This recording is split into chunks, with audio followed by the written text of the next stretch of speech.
Good evening, everybody, and welcome to Monday night's Paranormal Question of the Day. We'll be right back right after a short message. Hey, everyone, and welcome to Paranormal Question of the Day. We do live podcasts with live guests, live paranormal investigations as well. We do product reviews, so sit back, enjoy the channel, get popcorn, get a soda, and I'll see you soon. And we are back. So I hope everybody's having a good Monday. It was good for me. I had a day off despite going to the hospital for a little bit. So I had to get a procedure done today. So that's all good. Didn't hurt. And hello. Welcome.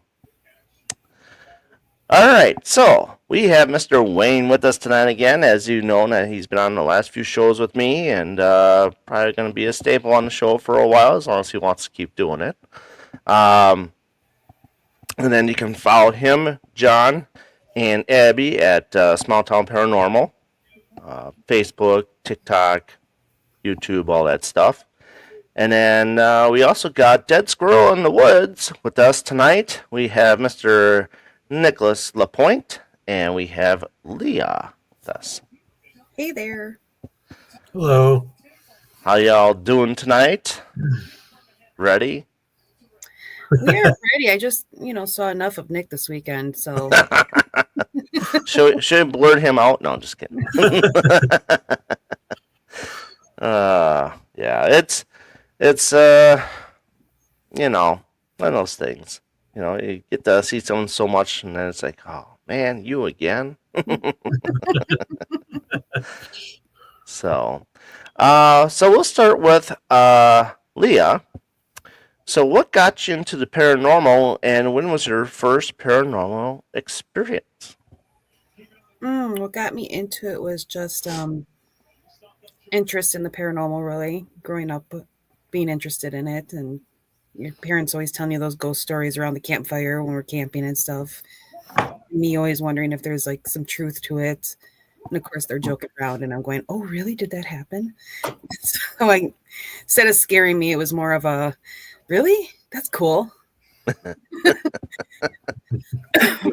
I got kind of into it. I would say my first paranormal experience. I don't have many, but I would say the earliest one I had. My son, who is 19 now, but when he was 2, he would have the night terrors. Ooh. And would wake up screaming out of nowhere all the time. We got kind of used to that. He also was more of a sleepwalker at times. Mm-hmm. And so you have like this toddler, and he's got pitch black hair and very dark eyes. He's Native and Hispanic, as well as all of my Germanness, but he took on more of the darker look. So when you see a toddler with its black hair and dark eyes walking around at 3 a.m, it's kind of creepy. But at the time, my husband and I would take turns as to who's putting him back to bed that night. And we saw him came into a room standing at the edge of our bed like usual. At this time, I got woken up and said, your turn, go put him back to bed. So I grabbed his hand, walked him back to his bed. And when I pulled the sheet back, there's my son laying in his bed. And there's nobody standing next to me anymore. So that was a very creepy experience. To this day, I kind of wonder what that was. Every once in a while, I play it off as, it was just dreaming or whatever. But my husband's like, no, because he woke me up too. And I saw him standing there and told you to put him to bed. So somebody was there. So a very creepy experience there. Interesting. Mm-hmm. Nick, your turn. Well, I've always kind of been into the paranormal. I watch shows like The X-Files, kind of your paranormal shows in the 90s and stuff. And then I went to a Paracon in Milwaukee a couple years ago, and ended up getting connected to the Sheboygan Asylum, and doing tours would probably be when I did the tours there would be one of the first experiences I actually had. So Kind of late for you, but that's okay. You can start anytime with this paranormal stuff. right. I mean, it's just some start younger, like me, 7 years old. Wayne, I believe you started when you were younger too, weren't you? Mine was about 18. 18. Okay, so I'm the young 18. one in the group. Start early. Mm-hmm. Oh, I'm a special person. Just kidding. Well, you're special, Darren. I knew you were gonna say something. That's a way to put it. That's a good way to put it. Wayne, what do you want to start with a question? Oh, me first, huh? Yep. You're my co-host. Putting you I on the know. spot, Wayne. Great. Well, I like to start out with this one because it's kind of fun. What's your favorite piece of equipment? Oh, The dead bell. yeah. I'm very connected to my dead bell. It's a what she said. very fun. Darren. It's a very fun old school object that you can use that any generation can interact with. So I've found that's one of the most effective ones that I have. Mm-hmm. And sometimes I like to go with the simple one, the cat ball, that doesn't, that it's just sitting there and it goes off and there's no cat hitting it. So, and you don't see it Yeah. move. That's a very good sense that something's there. Yeah. Yeah. I think cat balls, do you feel that they're overrated? No, Anyone? I don't think Bueller? so. I think they're the simplest tools to have, and for those who are like watching funds and stuff, a cheaper tool to have. And if you don't have a lot of money to spend on the stuff, they're a very reliable tool. Right. Now, Wayne, you were making a Ouija board, correct? Me? No. I'm trying to figure out who Not that me. was. Making a Ouija board that had the cat balls on there as for all the letters were. And then let it go off like that. I don't remember who that was. I think I know something Moon? Travis Moon? Yeah, Travis Moon has one, yeah. Yeah. Oh. Yeah. But there was somebody else I knew that was making it too. I can't remember who it was now. Dang it. But yeah, I mean, I've seen them being creative and doing it that way. Mm-hmm. But you see everybody doing cat balls. I always look for something to do different that nobody else does. Mm-hmm. And now tell us a little bit about the dead bell. Why is it such a unique item? And do you think you can manipulate it with another bell in a way? The only time there's sensitivity on it, but it's basically a wooden box with an old school like hotel bell on it that works as a bell, but the electromagnetic part of the box underneath, the spirits can set the bell off that way without physically touching it. And it is a item that is all generations would have seen. And so when you go to some of these older places, it is a very good way to connect to them. And actually, in our last investigation, we had a very intelligent conversation with the dead bell where we asked a question, and right when we were done talking, it would ring, and it would ring once or twice, and it would stop. And Darren, you kind of saw our Facebook Live with that. We would ring it once for yes and two for no. So it's a very good yes or no. Yeah. And I did at one point. I know that she had the sensitivity up like medium way. Yeah. Mm-hmm. And I'm like, turn it down all the way because I know that's how Josh Hurd has his at Malvern. Mhm. He's one of those guys that doesn't like. He wants to like really prove that this device works, so he turns on the lowest sensitivity as possible. I go medium low. I don't go the lowest possible, but I go just like a little turn, so it's in between low and medium. And that's kind of where it was last time, and we had some pretty good back and forth. Yeah. When we were in the servants' quarters, I had actually turned it to in between low and medium. I didn't go as far up as medium that time. Mhm. But Yeah, it was definitely not on the interesting. lowest, kind of in between. Right. Wayne, got something you want to add?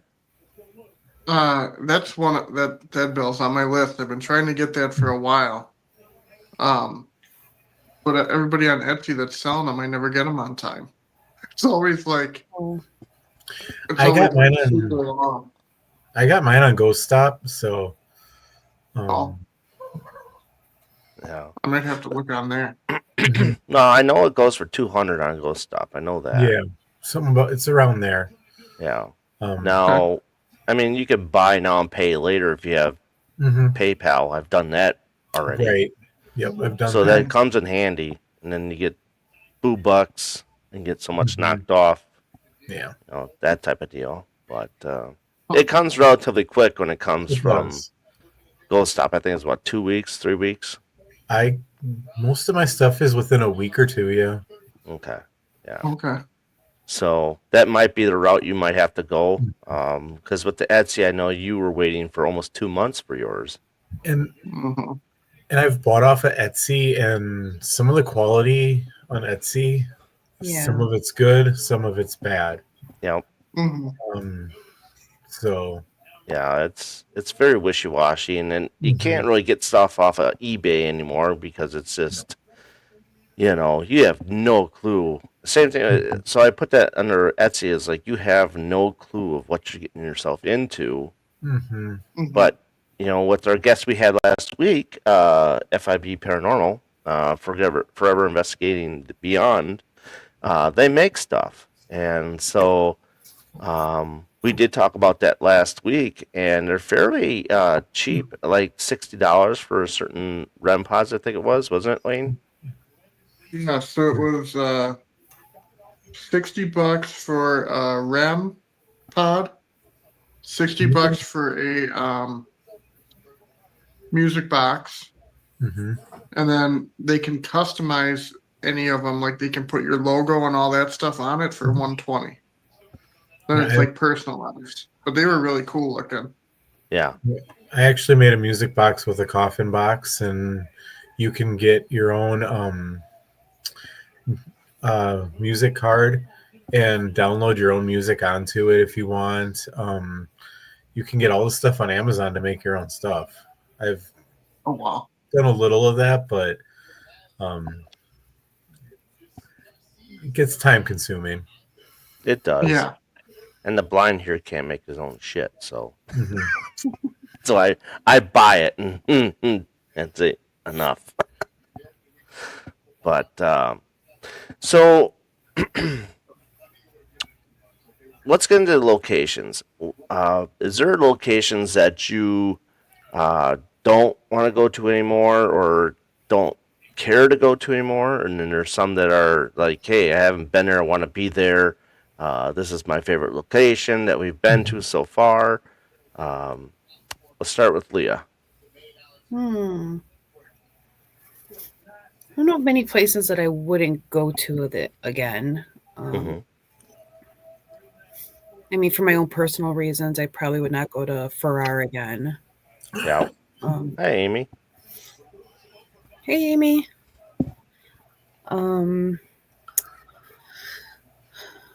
Of most of the locations we've been to so far, my favorite has been.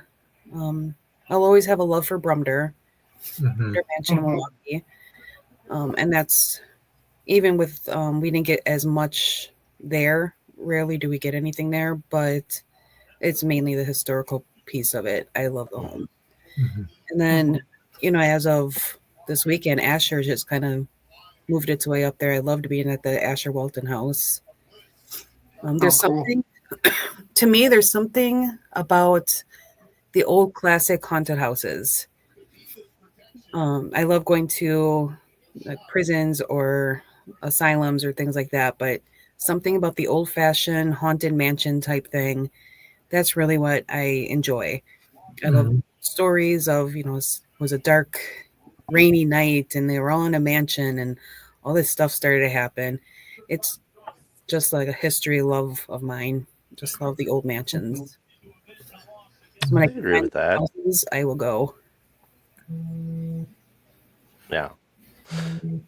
I mean, I agree with that. I mean, there are sometimes haunted houses that are more creepy during the day than they are during the night. Right. Yeah. So, and I think I cut you off there. What is it that you want to go to yet? Um, well, Edinburgh's been on my list for years, so I'm very excited for that trip. Mm-hmm. Oh yeah, it's gonna be And fun. yes. And then Melbourne, I want to hit. And that one is planned for Halloween. Halloween Yeah, night will be we're there. a week before. Yep. Mhm. Um, those are my two big ones that have been on my list for a while, and we're hitting both of them this year. So this is gonna be a good year for me. Now I gotta come up with a Cool. new list. Yeah. Nick. Um, some places I wouldn't go back. I don't. There's not a place I wouldn't go back really. Um, I mean, I've done the Sheboygan Asylum many times now already. I've seen everything there is there. I think pretty much. So that's probably one I don't need to go back to. But one of my favorites, our time at Brumder. Um, we even got to see a fun show there, and Yeah. the last time we were there, we investigated downstairs, and we think we got Joe the Enforcer. Joe the Enforcer. Yeah. Yeah. Um, he was apparently he was a nice guy, but he knew too much, and he met his demise there. And we were talking with him, and we had a drink with him, so that was kind of fun. Um, and we actually got to see a fun show of Two Brothers, One Mind. And they Mhm. Oh, did like okay. mind reading stuff, and they were super fun. They wouldn't tell us their trick though, so a little disappointed there. But um, I would love to do the Stanley Hotel. Hmm. I had to break the bubble, but you can't investigate no more. Yeah. And I know the Fister doesn't really embrace it either, Yeah, but that would be we cool know if they did. floors 3 and 6 are haunted. Yeah, it'd be cool if they did. I do want to get to Penhurst. That's Mm. Oh. that is on my list. And um, I do enjoy the mansions over the like your asylums and your prisons and stuff. I think they have a more homey feel, and you get you're there with the people that live there, Hmm. which it's kind of cool. And you can get their trust and have communication with them. So, Mhm. so I kind of like that environment. Oh yeah. Yeah, That's Oh, prisons are pretty cool too. yeah. The prisons are pretty cool too. Yeah. Never done a prison. We've done a jail, but not a Yep. prison. Mm-hmm. We're going back to another jail. Hmm. So, Yeah.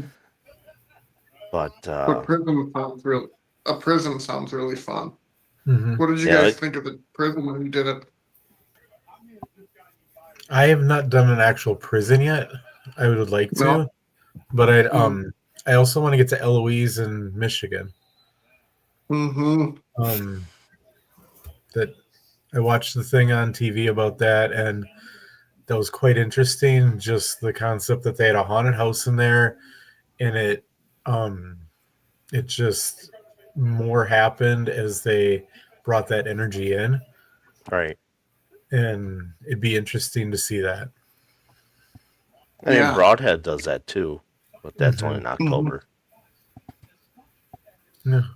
I don't think he's. I think he's ending that though. I think he said he's gonna do like they're gonna do like a horror museum. Yeah, horror museum and stuff. Okay. But I don't think they're doing the haunted house anymore. Oh, really? Mm-hmm. I suppose it got to be too hard to do with actors and stuff. Yeah. Yeah, and Ron loves making his masks and stuff. He just had a picture up with a bunch of different ones today. Yeah. Oh, really? Mm. Wow. That's that's pretty cool. I mean, Ron does that type of stuff. He won't do the haunted stuff. Mm-mm. No, he's not into that too much, like Bill is, and that's okay. I mean, you don't have to be. I mean, I think more stuff happens to you when you're not into it, Mm-hmm. but that's just my opinion only. Wayne, you got a question? Put me on the spot here a lot. I got a couple written. So you asked a lot of them already. I had like 3 good ones written down. Hey, I don't have a piece of paper. Just fly off the top of my head. You've been doing that. I'm a first time podcaster here. I don't know how it goes.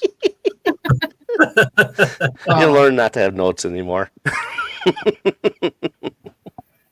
One thing I was gonna ask. Oh, to add on to your cat ball thing too. Do you, or not the cat ball? Well, so I put a cat ball in our living room because one day I wanted to test the theory. Like, okay, maybe they just occasionally go off once in a while. Like maybe that's like the theory. Right. We had ours in the living room for probably 4 weeks, hasn't gone off once. I'm like, okay, so it's pretty solid evidence then that those are pretty good. Yeah. What do you think about the flashlights, like the flashlight game? There we go. There's the hard question I was waiting for. Yeah. It's not very respected in the paranormal field, I can tell you that. Yeah, some people think it's not. Yeah. I mean, I can see where if you put it at a certain spot, if the flashlight moves just enough, it would turn on without anybody turning it on. But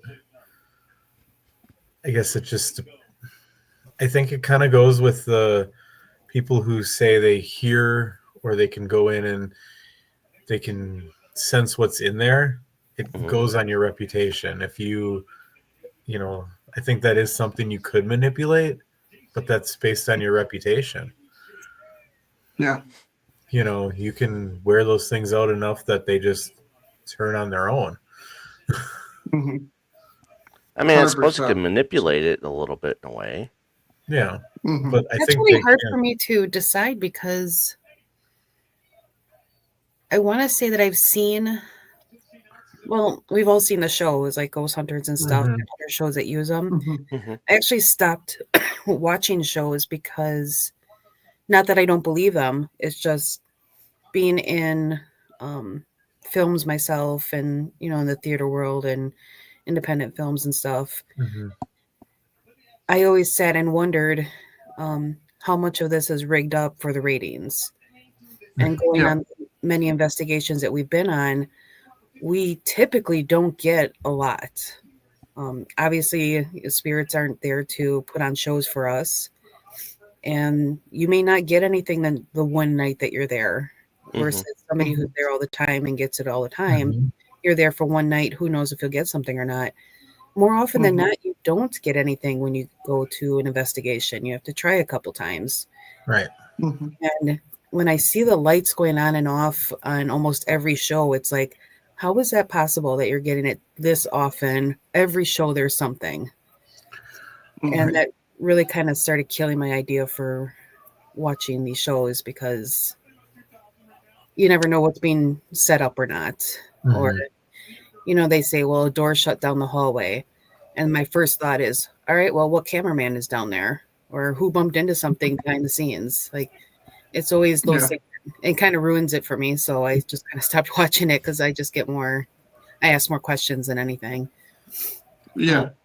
But we've seen, Nick and I have seen the last podcast we were on, we were watching her use the light for And in that one, we did see the flashlight move.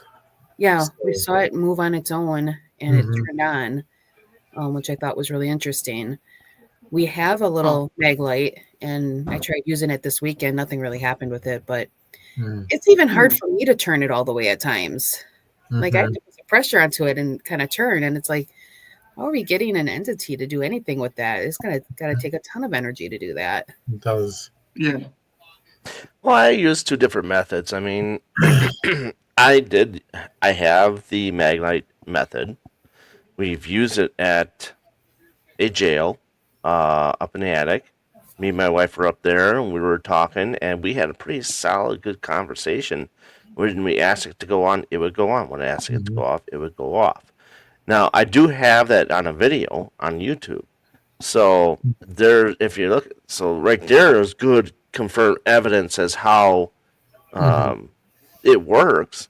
But I'm like, okay, so you're right. We don't get that in every location because it does take time for spirits to warm up to us anyway.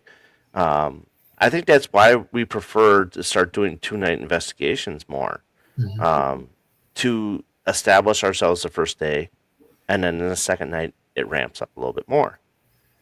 So, but I also introduced like the touch button, where they actually have to physically push a button to get the light on.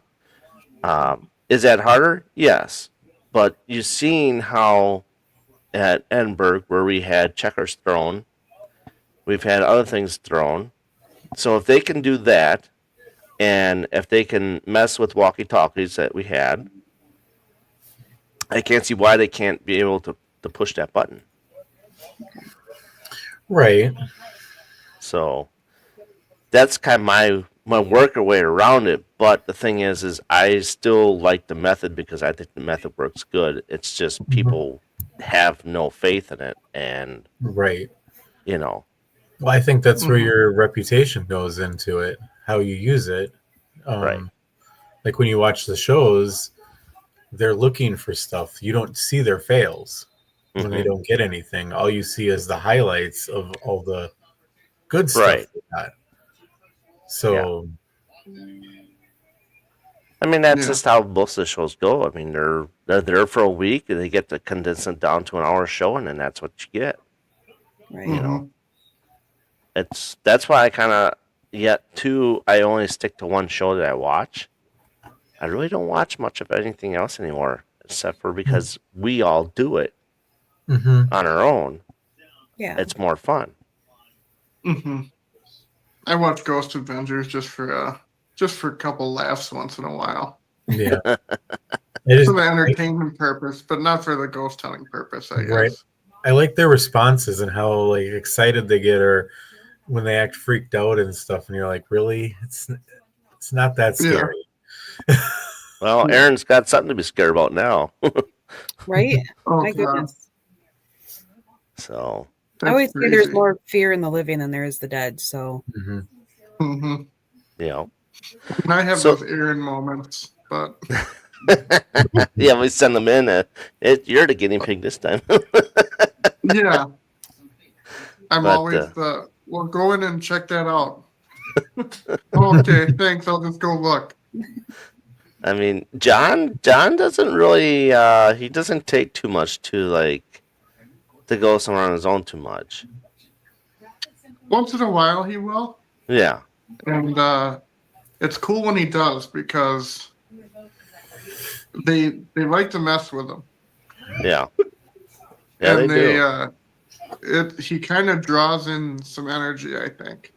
I think so too. I think he's got a lot of stuff with him that really amps up what happens, because he's a very jumpy guy. If you'll find out in May how much of a jumpy guy he can be. But I mean, I'm sure Leah will have challenges for me. Always. Oh, I'm Always. I sure. mean, Even though you it's didn't do like- the last challenge I gave you. I think Well, this. Go ahead. I mean, you had me go into a hole in a wall in a basement and sit in a. Oh yeah, I was live. I was on the chat when you were doing that. But yet you Yeah. wouldn't crawl into the bathtub of the servants' quarters. Like, But you well, He you had wouldn't me do lay it. on a. You had me lay on an autopsy slab too. So I've done that. Oh my God. Yeah. Where was so, that at? Broadhead. Oh yeah, okay. Yeah, Yep. I laid on the embalming table there a few Yeah. times. When you say the servants' quarters, is that a different location? Yeah, that was when we this were at- test weekend yeah, at the Asher Walton house. yeah. That sounds like a really cool location. Another team that we were on with was talking about that one too. Yep, They said that it was was really cool. FIB, Fib Paranormal. FIB. Yeah, it was a great location. Loved it, and definitely planning to return. Oh yeah. Nice. Is that Indiana? Wait. That's Indiana, right? Yeah. Yeah, that's in the. Small town Indiana. Yeah, actually, if we get down there, I think it would be a good way because I think all the other ones are along the side of going there, like ISS and that creek. I forget what it's called. Mm-hmm. Billy Creek Village. Billy would be cool Creek, to yeah. go to Billy Creek. because there's so many buildings. Yeah, we Yeah, I walked think ar- that'd be really cool for a 2-nighter. Yeah, we walked around Billy Creek when we were there. That was the weekend we did Indiana State Sanitarium. Asylum. Yeah. Sanitarium. Yeah. What do you think of that? We didn't get anything going on that night. Oh wait, I'm lying. We did.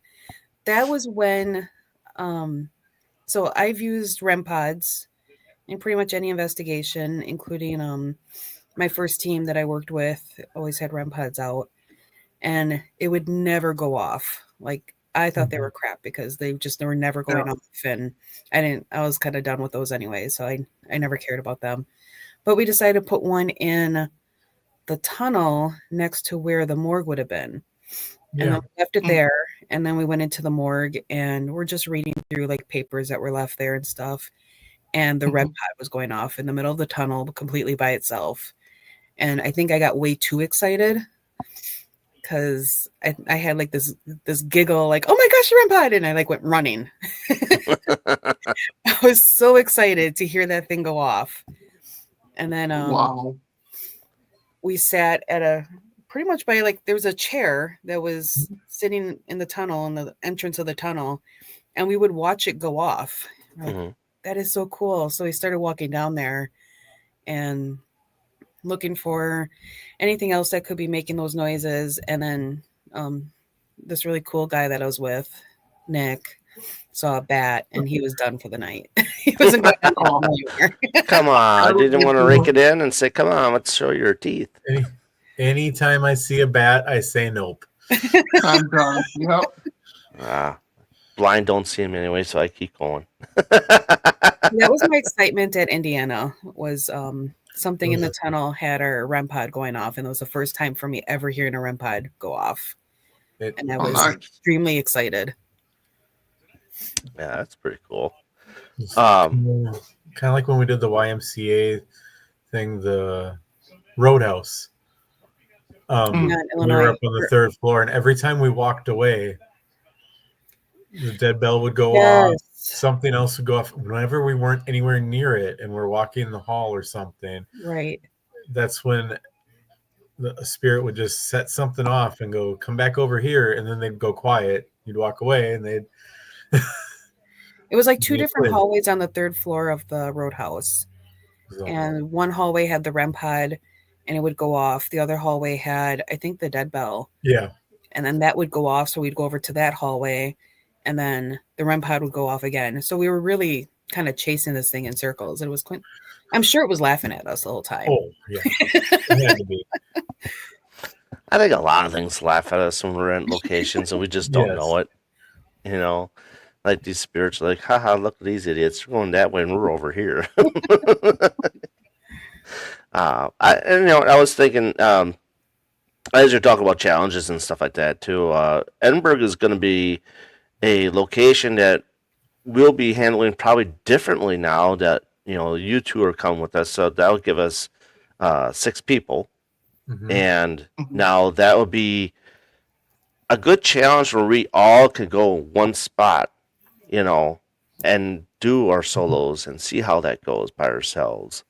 And I got walkie talkies too, so we can use the walkie talkies, and figure out if they do something on their own again, so to speak. I know we want to try the red room, green room, or red room. Was it red room? Was it red room, blue room? Right? Yeah. We wanted to try that theory out, even though we kind of know that it's how the sun comes up and where the sun ends, type deal. But we still want to try to debunk that what Destination Fear was thrown in there. So there's gonna be lots of different things that we could think about throughout the next month and a half before we get out there and kind of go over some stuff. I did mention, Wayne, that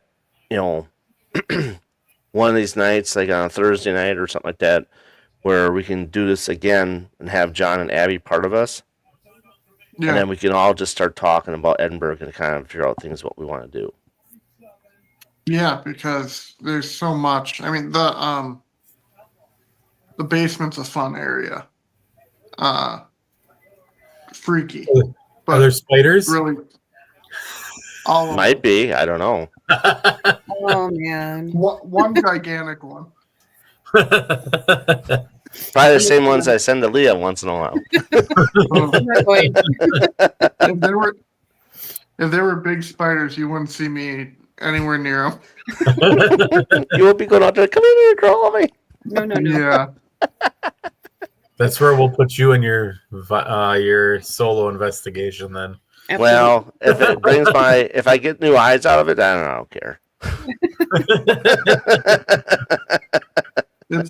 I'll be the Spider-Man. It's cool. Yeah, it's cool. We'll definitely have to just, like I said, we'll communicate and get all that stuff down, and I will make another call just to make sure I know what prices are and what each person has to bring for money. Mm-hmm. I know I have not done yet. It's been a little hard to do that. This coming up April, I do have to get the $250 deposit in. So, alrighty. But other than that, so what is your views on provoking? And is it something you would do? Is it something you won't do? Is there a certain type of time to do it? Do you think it's okay to do it? Nick, you go ahead first. No, I think that I think that provoking, you're going into their home. So would you go into somebody living, go to their home and provoke them? Depends on the person. When you're visiting, if you're and you're visiting, even you're visiting somebody's home. I don't think when you go somewhere they want to talk about how they got where they are or their history. I mean, there's a time to talk about that, but there's also, I think you should be genuine with them and talk with them, and just sometimes all they want to hear is, do you prefer pizza or tacos, or just the things that maybe they enjoyed doing when they were alive. Yeah. I would think if someone asks you the same question all the time, you kind of get sick of answering that. But there's always a different answer, though. Yeah. So I try to go in and just kind of feel the room out, and I don't provoke anything. I try to keep it simple and try to have fun with them. They don't have fun with you first. Yeah. Wayne, what do you think? I don't think so. I'm kind of with Nick on that one. It's like going into somebody's house and saying, "Hey, thanks for inviting me over, but I hate you." Like, it's kind of it's kind of like I don't know, poking the bear that invited you over, basically. True. Leah? I guess it depends on what you mean by provoking. Are we talking going in there and doing the you better talk now and start poking fun at them, or provoking as in encouraging them to have a conversation? What do you mean by provoking? I'm not talking about the Zach Baggins approach. I'm more like you know the one where you tactfully to be tactful, provoking, tried to get a conversation started if there was none started. Because that's I do, but it's tactfully. Like I won't go and like insult anybody. Okay. That's not my game at all either. It's just more of like let's try and push, but not push too hard and be more tactful. So it's like it doesn't make you come out to look like a bad person. You know what I mean? Yeah. I mean, something like that is I'm cool with. I've heard other groups kind of pull the well you ain't shit and stuff like that just to try to get an anger almost response because nothing was responding earlier. Mm-hmm. I'm not really into that. You know, it's kind of like if you go to a jail cell and you got a nightstick. Okay, you walk along that jail cell, rushing that nightstick along the cell. That's to me is being tactful to get like, okay, there's a guard here. You're trying to act like a guard and doing a nightstick. To me, that's tactfully provoking, but it's not being harmful. It's not being disrespectful. It's just letting you know you're there. Yeah. You know, that type of thing. So, which also brings up the other thing, which I did at Baraboo, dressing up for the location. Do you feel that if you dress up for the location in the era of that location, where it was at its heights and stuff like that, do you think you get more energy, more paranormal events happening? Dick, you want to go with this one? Yeah, I think if you dress familiar to them, yeah, they're going to be more apt to talk to you. They're going to trust you a little more. They might think you're from that time frame and interact more. I also like to have objects that are a little bit more their time era to communicate, so that instead of holding a cell phone out and saying talk into the phone, they might be from like the 1930s and not even know what a cell phone is. Right. Very true. That's Very. Yeah. Go ahead, Wayne. We ran into that problem at Brumder, where we used the music box. We put it out, and obviously from when whoever resides at the Brumder when they were alive, obviously the music box and all that stuff didn't exist. It wasn't as prominent, so we put it out. We're like, can you just step in front of this box and it'll play a song for you and stuff? And we didn't hear it at the time, but when we replayed the audio, after I asked that question, you hear, "Are you out of your mind?" And it was like a woman's voice saying, "Are you?" And I listened to that and I'm like, oh my God. But I'm like, yeah, that makes sense because they probably have no idea what that is. Right. So, Leah, what is your response to that question? Oh, I for sure would think that if there's something that they recognize or could connect to, or it brings back memories for them as well, they would react more to it.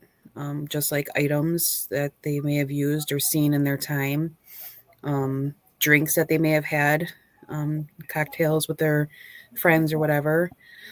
I would say if I were a ghost right now and you brought up you showed up in like a 80s outfit or talking about the Backstreet Boys when they first started, I'd probably join right in that conversation. So be like, yeah, I remember the Backstreet Boys. You'd hear me on all the EVPs. I'll talk all about it. I'm thinking, especially if you bring up some of the stuff that if you knew the family or the person you're speaking to and what they were like in life, and you bring forward some things that would remind them of times that they had in their life, they would be more apt to communicate. Right. Like a good example, Darren, one of my first investigations with you, the asylum in the tunnels, and we were just joking around talking. Oh, yeah. And the conversation got a little out of hand, but it went a little when south. the topic went a little south, Whoa.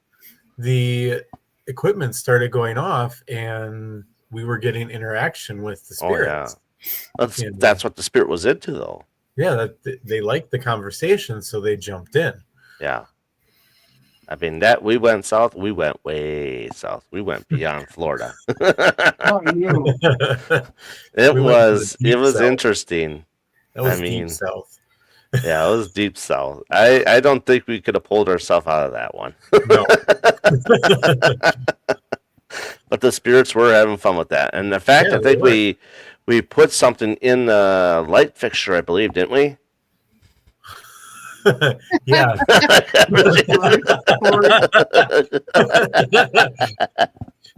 None of your conversations do that, Darren. Yeah. None of them really go well, north. it's easy to do so, though. You're right on, Corey. Welcome to the I'm not show. sure I ever had that kind of conversation, but I'm very intrigued now. It was interesting. We got out of hand. Let's put it that way. Yeah. I think Darren holds back a little bit with me. What the heck? I'm just Well, sometimes we gotta do that, you know. It's always when you're out with the guys. Yeah, it gets pretty bad once in a while. But Wayne, you got a question you want to throw out there? I just wrote one down because I thought about one mid sentence here. Okay. So I think it's kind of a general question, but I think like antique shops. So we like going to all these different antique shops and stuff, but I mean, do you guys like going to like antiquing and stuff like that? And like, do you believe that objects there can be like haunted and can have stuff attached to them? I antique. I love going antiquing. Do I believe an object can have something attached to them? I don't know. You don't bring a K2 with you? Huh? You don't bring a K2 with you? No. But I do collect creepy looking dolls. Punt. Oh yeah. Punt. And I have an office space where I'm in now, and part of my office space that's off camera has a collection of my dolls that I've collected from different antique stores. Old broken dolls, stuff like that. Just ones that just look creepy and awesome. I will bring home. Set it on fire. I mean, nothing's happened yet. You, Do I believe that something could be attached to an item? Maybe. I guess What I'm about- not. I'm not yay or nay on that. I've never seen such a thing. But What do you bring along on your investigations all the time? I bring Estelle with me. I bring Abigail. See? He brings his crazy doll that makes the cat ball go off and makes me run. But So you don't believe in attachments, but the cat ball goes off and you run. because something's making the cat ball go off on her lap and it's freaky, and it was behind me and I'm not facing it. And yes, I stood up and ran away. We're not supposed to run away. And my husband's watching this and he's doing creepy as fuck. I was wondering who that was. Hey, Mike. Like, I just think like with the attachments, my thought was like you're bringing maybe like if somebody that you're taking care of, your mother, someone passed away and you're taking all of her stuff, like that if you choose to like send it to a thrift store or whatever, right? Mhm. mhm. all of her objects are now there, and like maybe she was really attached to something. That's where I'm kind of going with like, I always wonder, you know. Well, there could be that one place that nobody goes to that sends all their creepy shit to, and then I mean, we happen to go to it.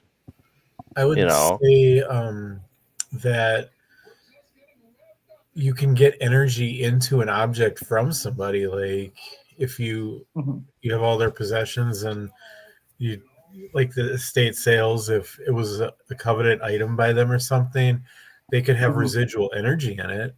Mm-hmm. So you could sense that energy. Like objects do get that. I'm definitely not a nay or a yay. I'm open-minded to it. Mm-hmm. Yeah. It's one of those things I haven't witnessed, so it's hard for me to say yes to it. And I'm one of those, I really need to witness it myself to, just like when people say, you know, a spirit touched somebody or scratched them. Right. I've never had a spirit touch me nor scratch me. So do I believe that it happened? Sure. But I'm still very skeptical of it until it happens to me. Right. So Mike was saying that your dolls are terrible. They are not. They're awesome. He's being too sensitive now. You don't like my dolls either. I'm not a fan of dolls. I'm not a fan of clowns. I'm not a fan of none of that stuff. But I guess if it helps the situation with the location, then why not? I mean, I'm going to go with it. You know. Mm-hmm. I mean, you're talking to a guy that uses plasma balls and Tesla coils, and I said coils, not testicles. And so, I mean, I get out there with a lot of my stuff and my my trigger objects and stuff. But you know, it's dolls are dolls. I mean, I get over them. Would I still punt them? Yeah, I'd still punt them. I mean, I wouldn't hesitate. But so let's talk about the Usher Walton house and that investigation. What prompted you to go, and just kind of give us a little bit of the backstory of the house and how everything went. So Asher Walton, Asher was originally from Pennsylvania, had moved to Indiana with his family. Didn't grow up as a rich kid, so to speak. I wouldn't say they're necessarily poor, but more middle class. Mm-hmm. When he went to Indiana, he eventually he met Julie Wolfe, who was the daughter of quite a prominent figure in that part of Indiana, which was Atlanta, and married into the family, and he became a co-owner or partner with his father-in-law of a merchandise store, and eventually became the sole owner of it when father-in-law stepped aside and retired and eventually passed on. He also got into the lumber mills and a grain mill, and he did work his way up to become a very wealthy man and prominent figure there in Atlanta. Started the first bank there, the first United Church there. Mm-hmm. So the family was well liked and well known. Enough so where we read a news article when he was about 88 years old prior to his death. They were reporting that he fell and hurt his nose when he was walking home from somewhere. So it's almost like, oh, we saw, Taylor Swift and she fell down. Well, in this, it was like, oh, we saw, Mr. Walton and he fell down because he was walking with his hands in his pocket like he usually does, and he tripped and fell. It made news. So the stuff that happened in his life was pretty prominent enough for everybody that they want to know what's going on with him. Interesting. Kind of like a celebrity of his own little town. Mm-hmm. He passed away in his home at 3 a.m., 8 years after his wife passed away in the same room, also at 3 a.m. So it's very interesting. Two coincidence. Yeah, very interesting coincidence there. They had 6 children, but 2 died at birth. And it's unknown if they died in the home or while the home was being built. Some things I read was like while the home was being built. Keith there is one of the lead investigators. His group runs the location there. He was very unsure if it was while they were in their home or before they were in the home, but 2 died at birth, and they had 4 children. And at one time they had 3 generations living in the home. So it was Asher and Julie, and then his daughter Rose was living there with her husband and their children. So it was grandparents and then their kids and then their kids all living in one home. They had a housekeeper, and we were able to see like the servants' quarters and go up and down like the servants' stairs. And their son, Edgar, died in the home. And sadly enough, that happened when he was 50, and it was a sudden death.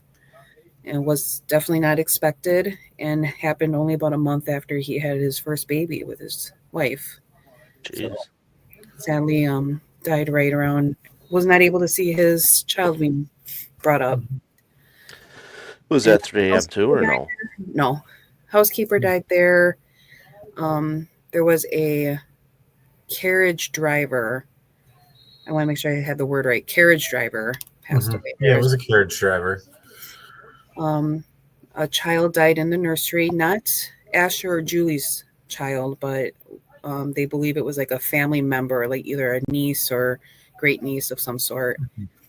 And then a very extended family member came to the home not too long ago and told Keith that there was a child that died falling down the front stairs. Of course, when we were talking to possibly the housekeeper this weekend, when we were doing the bell, I was on the live with that one. Yeah, I was telling that story, and we got an immediate no answer as I was trying to tell that story.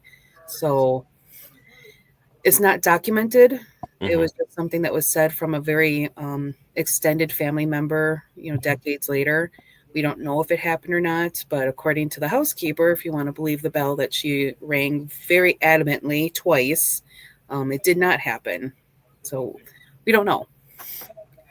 But a lot of death in the home. However, the family, there was nothing like sinister or scary about the family, just a well-known family that passed on in their time. And there's some that just are lingering in the home.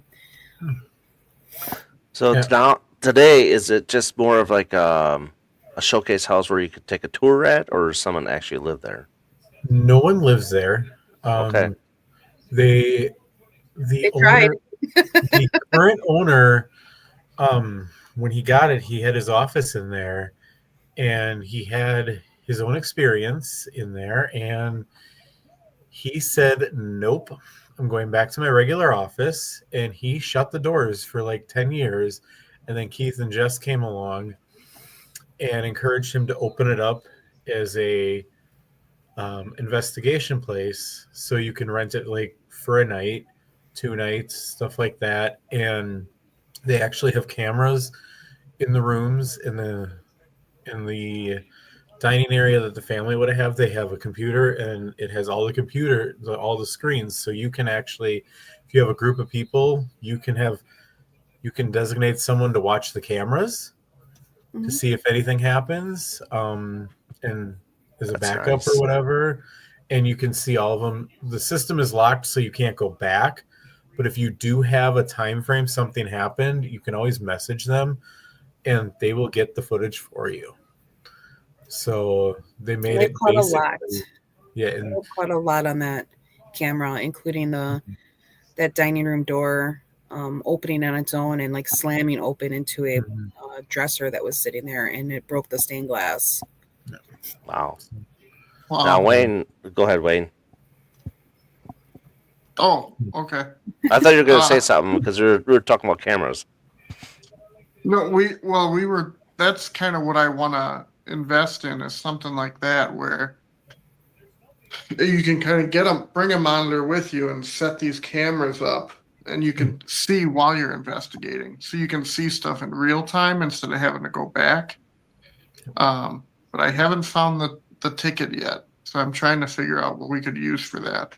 Because that'd be I think fun at there's- Edinburgh. It is Yeah. fun. It's a pros and cons to that because the last group I was with did have a camera system. Excuse me. And everywhere we went, we would set up the camera system.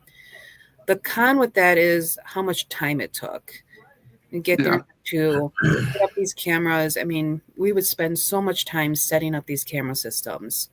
And then you really need to have somebody that designated to be watching the cameras. It got very difficult when there wasn't enough people. And it was always like, well, we'll watch the recording.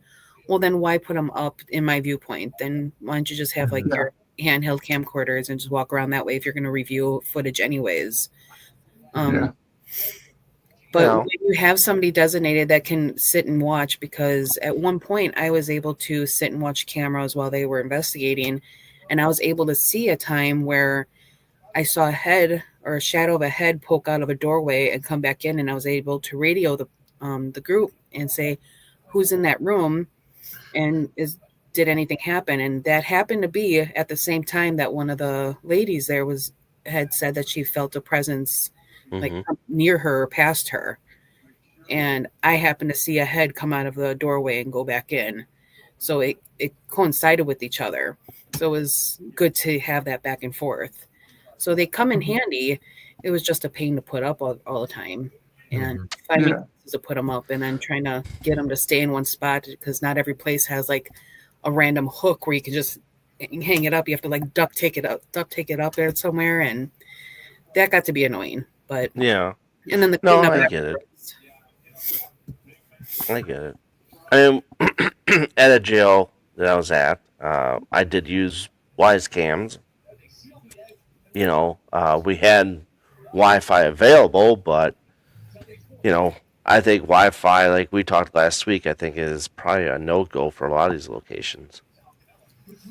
But there, and you also have the cameras too, where you can you can watch them on your phone. That would be fine too. Yeah. Something cool like you can. So the DJI cameras I have, the only bad thing is I have to be in the same building with that person. That's the only bad spot. So if I say, okay, now with that home, Asher Walton house, it would be okay because it'd be all in the same house. I wouldn't be going outside.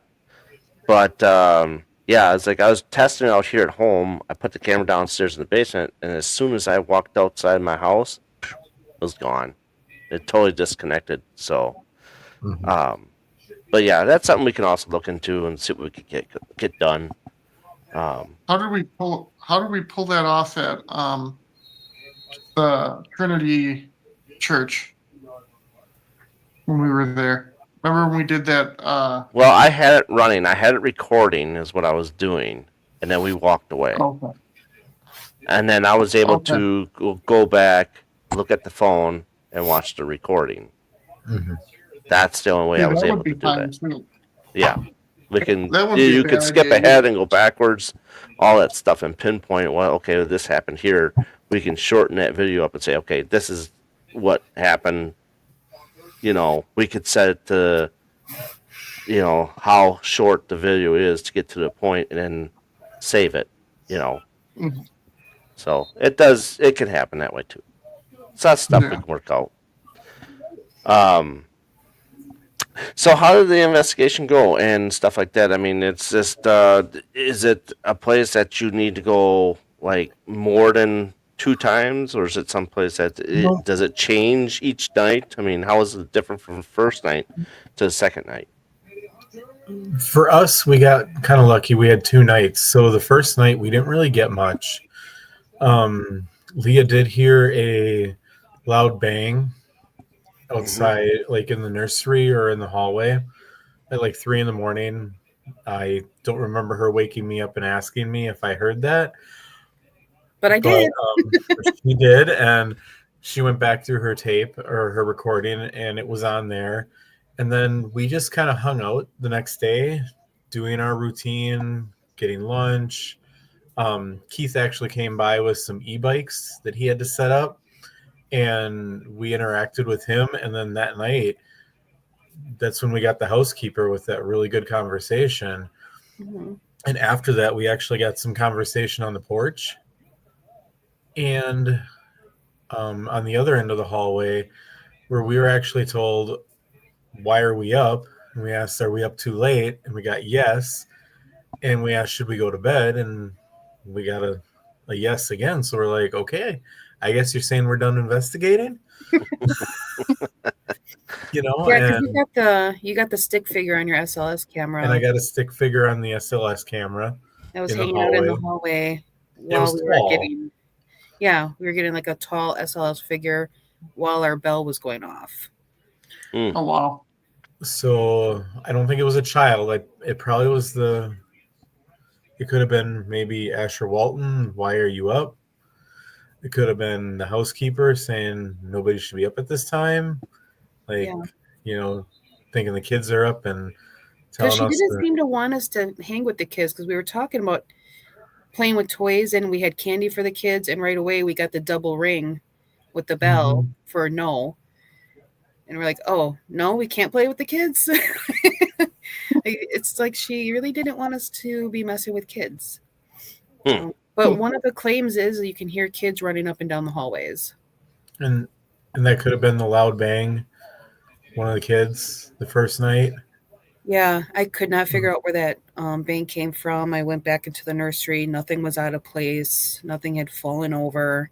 But you can definitely hear it in my recorder that something crashed right around where my recorder was. And there's nothing out of place. And I thought maybe I dreamt it because it shot me straight up as soon as I heard it. And right away went to Nick. I'm like, did you hear that? Did you hear that? And he's like, did you hear something? I'm like, yes. And then he was gone. He went back to sleep. I was like, all right. Maybe I'm just hearing things or maybe I dreamt it. Like I wasn't sure what that was. So I just went back to sleep and checked the recorder the next day. And there was the noise. I'm like, see, I knew I heard something. It's there. I don't remember her even trying to wake me up. So that's funny. So when the cameras went off, when you got off live, anything else more like happened beyond that, or is that just like, okay, that was it? We had your live fun. Nothing came off of the 3 a.m. type of deal. Did you walk into their room at 3 a.m. and see if you could get anything? We went down to the porch afterwards. They have a huge like wraparound porch. And we were sitting out there, and he actually brought the bell and the spirit talker out there with us. And the bell started going off. And when the bell went off, the word servants' quarters showed up on the spirit talker. We're like, are we speaking to the same person we were earlier? And we got a positive response to that. Then we asked about, like, are you doing some chores out here with us? And we got a positive response with that.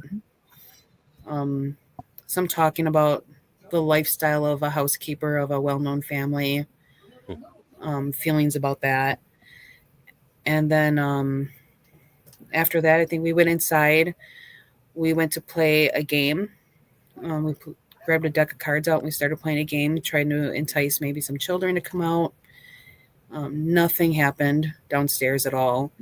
So we decided to go back upstairs to the hallway and try again and see if we can get anything. And that's when he started getting the stick figure at the end of the hallway. And I put the bell at the end of the hallway there, and the bell started going off. And going on the porch, I had gotten a cigar earlier in the day, and we invited Asher Walton out to come and enjoy a cigar with me and see if we could draw him out, because he was known to be a Mason, and he would have the full moon meetings there, so he did entertain at one point. So maybe on the chance that he would enjoy some tobacco, see if we got him, and then that's when we got the housekeeper instead out there. So I almost felt like she was kind of following us, or maybe we were following her, and that was her routine. That could be outside doing some chores, and we just happened to be out there. I'm thinking it was to keep the kids away from us. To be honest. So going back, what would you guys do different now? I think with the SLS camera was really helpful. Mm-hmm. We only used it that once, and we caught that figure. I wonder if we would have used We it. used it the first night. But I didn't catch any figures. I wasn't getting anything, so I turned it off. Okay. You think you bring different trigger objects, or you keep the same stuff and bring it? That's a really good question. I don't think we would have done anything different. I almost think having Keith there and us helping him do the bikes and stuff probably helped us more because they know Keith now. Mm-hmm. Yep. Keith and Jess had lived in the home for a little while before moving into their townhouse, and they had a lot of experiences to the point where, yes, they're investigators and this kind of stuff doesn't scare them off, but they also need to get some sleep. Right. Their sleep was disturbed many times So because of the activity in the house. But I think having Keith there and just having the interaction with him, a positive interaction with him and laughing and joking and stuff probably helped at least somebody want to be interested in chatting with us. yeah, it opened the energy up. Plus, it was a rainy day. Mm-hmm. Yeah, it rained the whole day on Saturday.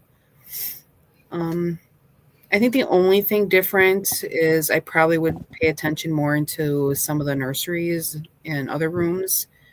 Like we were in Rose's room for a little bit, and we mainly stayed in the hallway. Mm-hmm. So I'm wondering if I probably would want to do more rooms versus outside of the room in the hallway. There you go. There's a plan. Someone's got a plan. Really wanted the kids. That's why I was focusing on the hallway so much. I was like, I would love to hear the kids run up and down. That would be so fun to hear. Right. I agree with that. I mean, anytime you get anything with a child, it's always to be a fun, experiment. Mm-hmm. And there's those that are out there that are like, oh no, all the children when they pass, they're immediately up in heaven. They don't stick around. I'm like, no, there are tons of child spirits out there, whether you want to acknowledge it or not. Right. And that's just the way how I feel about it. But each person is different. They investigate in a different way, and they think a different way. So, and that's what makes the paranormal field interesting, because you have all these different dynamics and all these different interesting ideas that we could put together. Mm-hmm. So, Wayne, do you have any last questions you want to come up with before we wrap it up? Yeah. Any experiments you guys want to try in any of your locations that you visit? I'm kind of one that likes to experiment with different things when we go to places. So just a question for you guys. I probably would want to experiment more, possibly with the Estes method. Used it in my last group. I can see where it comes in handy. I struggle very much with the spirit talkers like that, just because of the noise. I like my investigations quiet, and when you have one of those boxes, it's the constant changing of the stations that gets almost annoying to me, and then I'll miss anything. But I have seen positive Estes methods happen, and I've also seen people do it completely wrong, and it would turn me off to the whole thing. Mm-hmm. To see a good conversation with that would be really awesome to witness. I don't know if I could really be doing it though, because it would drive me nuts listening to that. Well, Small Town Paranormal does it very well. Good. Yeah. So. And I've heard candles are a good source, and you can use the fire to get responses. That'd be interesting to learn, but or maybe even a certain scent, and see if you can get them to acknowledge the scent that you have. Mm-hmm. To identify intelligent conversation. That would be interesting, yeah, because we get a lot of phantom smells when we go to these locations, and we always can't pinpoint where it comes from, why it's there, and how it turns out to be. Right. So it's a very interesting paranormal event that happens, and when it happens, it's like, okay, who is it? Let us know, Yeah. And if we could get through an EVP, that's great, and they could tell us who it is. We can move along more with the story, Right. Yeah. Now here's one that just popped in my mind for Edinburgh.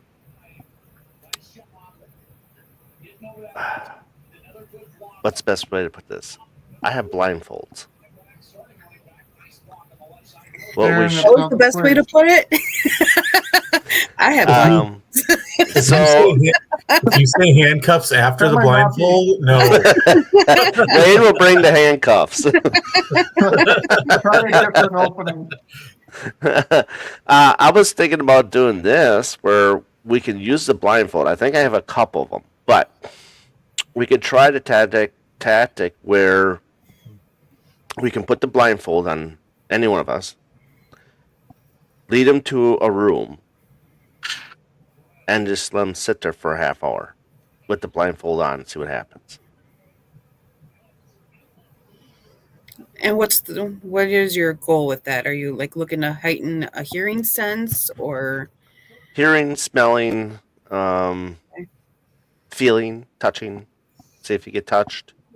You can ask any question you want, but you're solo, blindfolded, so your vision sensory is gone. So now you don't know what room you're in, but just to see what happens and what comes out of it. Obviously, we'll put a camera in there with you, or maybe even put a REM pod in there with you. But that is one of the things it kind of popped in my head what to try on. Yep, sensory experiment. Yep, absolutely. Okay. So, it's also kind of like watching 28 Days Haunted, where they did Shane did the water deprivation type deal. Now, I'm not opposed to being one to stick my head under the water, see if something happens, because I don't want to drown. But I think you're just laying in water is what he's doing basically, and then seeing if that water, because we know water is energy and all that stuff, to see if that would trigger anything. But I'm not big on that. Okay. So I'm not bringing the swimming pool either to test it out. But yeah, that's one of those. Go ahead. I need a bigger car for a swimming pool, so yeah, not happening. Yeah, I won't be able to do that. I don't have enough breath to inflate one either. Wayne, anything else you want to add to that? You think that's we did what? so. I just think back to what we did at the Trinity Church and school and all that, and I think we should try that again at Edinburgh. So we set up a chair with a walkie-talkie. Yep. And we put 4 cat balls all around the chair. And then we went into the other, because we had 3 buildings we could investigate. Correct. So we went in the other building and just used the walkie-talkie to ask questions through the walkie-talkie with nobody in that building, to see if we could get some responses from there, or if maybe they could manipulate the walkie-talkie or something. That was a cool.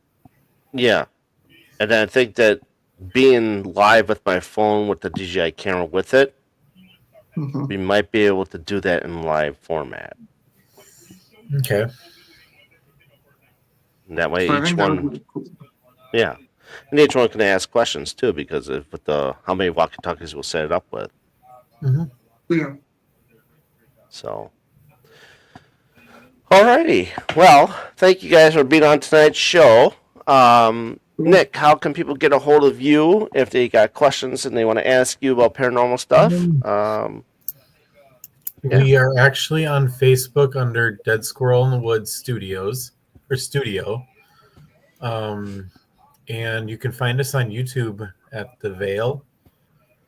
And we talk about serial killers, fun facts about death, UFOs to Bigfoot to everything paranormal.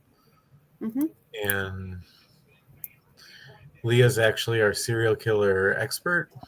Mm-hmm. Absolutely. So we do a thing where we do creeps and cocktails, where we make the cocktail from where the popular cocktail from where serial killer's from, and we talk about creeps.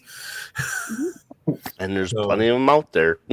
So next month, or actually, in April, we're going to do a 3-part series on Albert Fish, is it? Albert Fish. Yep. And then... Guy. Oh, you're going fishing. And... Yeah, Corey, definitely check us out. And that's one way you can... Thanks, Corey.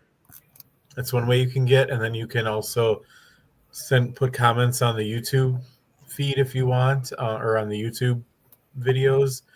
And then we are on Facebook as well. So. Yep. And on Facebook, we put links to our videos and then pictures of our events, and we go live in our investigations. We record from our investigations as well. So our next episode will actually be the from the Asher House. We recorded there for a little bit. And then, April will be the 3-part series of Albert Fish. We just finished Ed Edwards. And the month before that, we did Eileen Wuornos. Mm-hmm. So every month I do a deep dive into a serial killer and discuss psychology and what could have turned their minds to a life that they chose to have.